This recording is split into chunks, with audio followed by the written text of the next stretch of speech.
Hello guys, hello everyone, कैसे हो आप सब। आज की ये जो गर्मा गर्म रेसिपी है ना, ये है अड़ू वड़ी।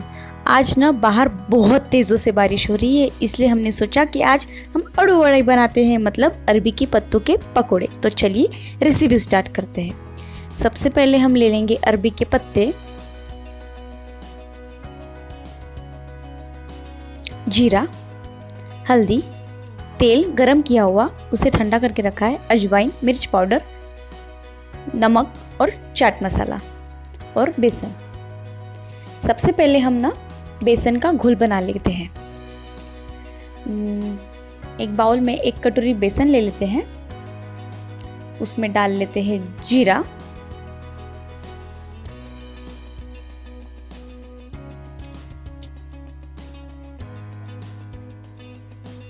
एक चम्मच, एक छोटा चम्मच हल्दी, हाफ टेबल स्पून अजवाइन, हाफ टेबल स्पून मिर्च पाउडर स्वाद अनुसार,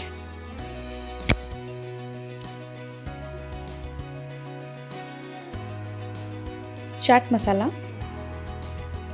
1 टेबल स्पून,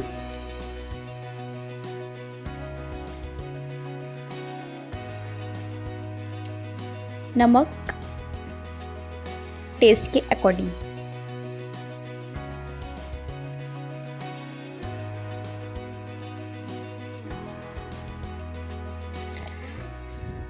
इसमें हम जो तेल गरम करके ठंडा किया था, ये तेल हम इस बेसन में डाल देंगे और अच्छी तरह से इसे मिक्स कर लेंगे। इसे मोयन बोलते हैं, तो इसे अच्छे से मिक्स कर लेंगे।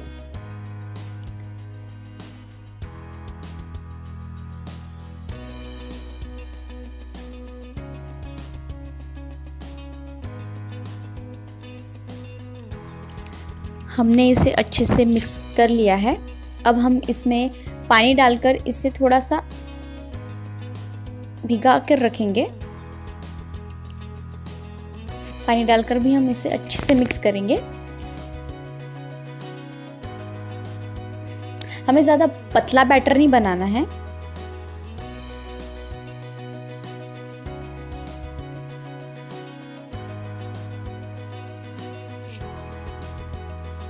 क्योंकि अरबी के पत्तों के पकोड़े के ऊपर ये बैटर लगता है, तो ज़्यादा पतला नहीं होना चाहिए, बिल्कुल इसी तरह की क्वांटिटी होनी चाहिए इसमें। और चलिए, अब ये रेडी हो चुका है। अब इसमें हम डालते हैं नींबू।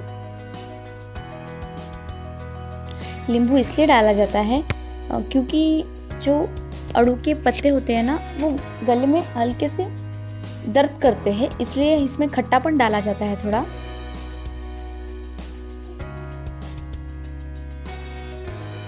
पर टेस्टी भी बहुत लगते हैं। और आज यहाँ इतनी बारिश हो रही है ना, इसलिए सोचा कि ये रेसिपी ट्राई करते हैं इस ठंडी ठंडी बारिश में।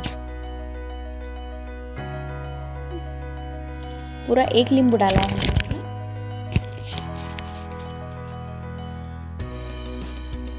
तो चलिए हम इसे भी अच्छे से मिक्स कर लेते हैं और इसे 2 मिनट के लिए साइड में रख देते हैं। सबसे पहले हम अड़ू के पत्ते की डंठल निकाल लेंगे पूरी तरह से अच्छे से। सारे पत्तों के ऐसे ही डंठल हम निकाल लेंगे।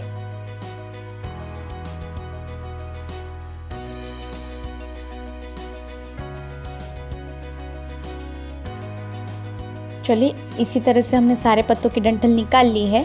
अब हम एक पत्ता ले लेंगे, उसे उल्टा रख देंगे और उस पर ये जो हमने बेसन का मिश्रण बनाया था, वो उसके ऊपर हम ऐसी तरह से लगाते जाएंगे। पतला बिल्कुल नहीं लगाना है इसे।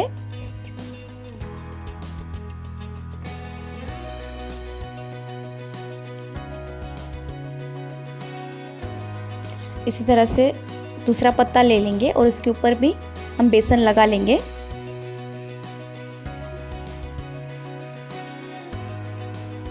बिल्कुल इसी तरह आपको लगाना है और बस पूरा बेसन लगाने के बाद हम इसे रोल कर लेंगे।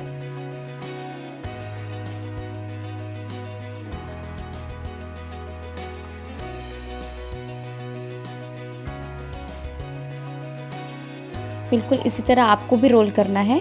और हमने ऑलरेडी गैस पर इडली कुकर रखा हुआ है, उसके अंदर गर्म पानी रखकर हमने उसे ढककर गर्म पानी रखा हुआ है। आप स्टीमर भी यूज़ कर सकते हैं।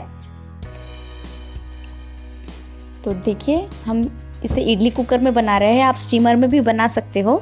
इसी तरह से हम बाकी भी पत्तों को इस तरह से रेडी कर लेंगे। और आप चाहे तो स्टीमर में भी बना सकते हैं, हम इडली कुकर में बना रहे हैं। और आप चाहे आपके पास अगर इडली कुकर और स्टीमर ये दोनों ना हो तो आप चाहे तो गंज के ऊपर छलनी रखकर भी इसे भाप पर स्टीम कर सकते हैं। इसके लिए ज़रूरी नहीं होता है कि स्टीमर ही हो और इडली कुकर ही हो आपके पास। इसी तरह से हम सेकंड पत्तों का भी लेयर ऐसे बनाकर इसको रोल कर हम इडली कुकर में रख देंगे।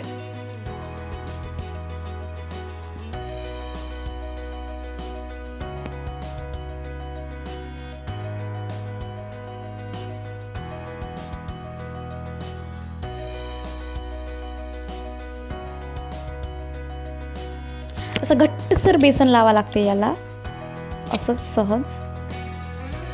तो चलिए हमारा दूसरा लेयर भी रेडी हो चुका है। हम बाकी की भी लेयर रेडी कर लेते हैं। तो मिलते हैं। देखिए हमने लेयर रेडी कर लिए है। अब इसे हम ढककर रख देते हैं करीबन 25 से 30 मिनट के लिए। 25 से 30 मिनट में ये रेडी हो जाते हैं। चलिए 25 से 30 मिनट हो चुके हैं। हम इसे अब खोलकर देख लेते हैं। इसका कलर बिल्कुल चेंज हो गया होगा। जब हमने इसे रखा था तो ये ग्रीन कलर का था, डार्क ग्रीन। अभी आप देख सकते हैं हल्का सा ब्राउन कलर हो चुका है। इसका मतलब ये पूरी तरह से रेडी है।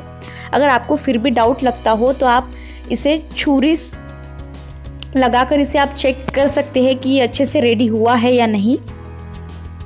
चलिए हमारा ये रेडी हो चुका है। अब हमने इसे ठंडे भी कर लिए हैं।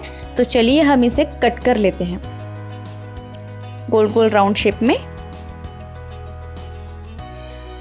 इसी तरह से आपको कट करना है और इसी तरह से हम ये सब रेडी कर लेते हैं और फिर मिलते हैं आपसे।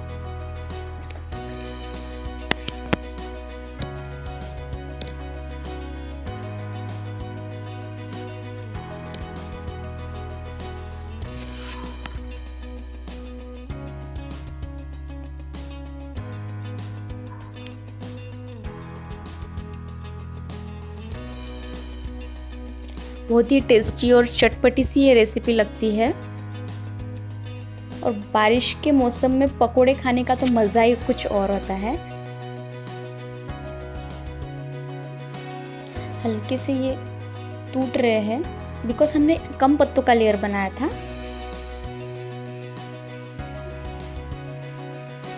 बिल्कुल इसी तरह से हम दूसरा रोल भी कट कर लेंगे।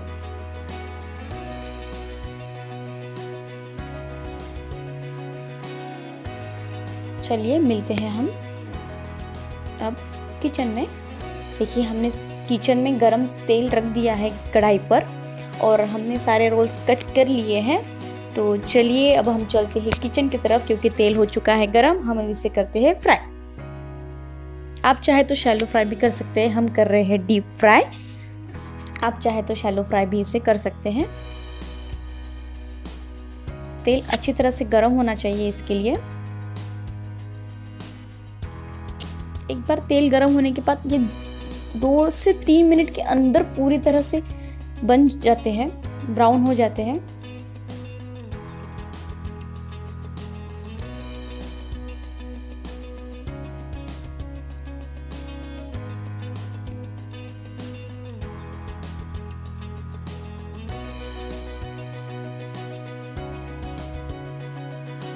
चलिए इसे हम 2 या 5 मिनट के लिए छोड़ देते हैं, फिर चेक करते हैं। देखिए एक तरफ से ये ब्राउन हो चुके हैं। हमने इसे 5 मिनट के बाद चेक किया। हम इसे अब टर्न कर लेते हैं, पलटा लेते हैं इसे और दूसरी तरफ से भी अच्छे से हल्के ब्राउन होने देते हैं इसे। तो चलिए इसे हम फिर से 2 मिनट के बाद चेक करते हैं। देखिए बिल्कुल कलर पूरी तरह से चेंज हो चुका है, हल्का गोल्डन ब्राउन हो चुका है ये। तो अब हम इसे निकाल लेते हैं, ये हो चुके हैं रेडी। अब हम इसे सर्विंग प्लेट में निकाल लेते हैं। आप इसे सॉस के साथ भी खा सकते हो, बहुत ही टेस्टी लगते हैं ये, आप ज़रूर ट्राई कीजिएगा। अगर आपको ये रेसिपी पसंद आई है तो प्लीज़ चैनल को सब्सक्राइब कीजिए, मुझे और मेरी मॉम को सपोर्ट कीजिए। और इसी तरह से आपको इजी रेसिपीज़ मिलती जाएंगी मेरे चैनल पर कम इंग्रेडिएंट्स में। तब तक के मिलते हैं नेक्स्ट वीडियो में, तब तक के लिए bye, take care all of you.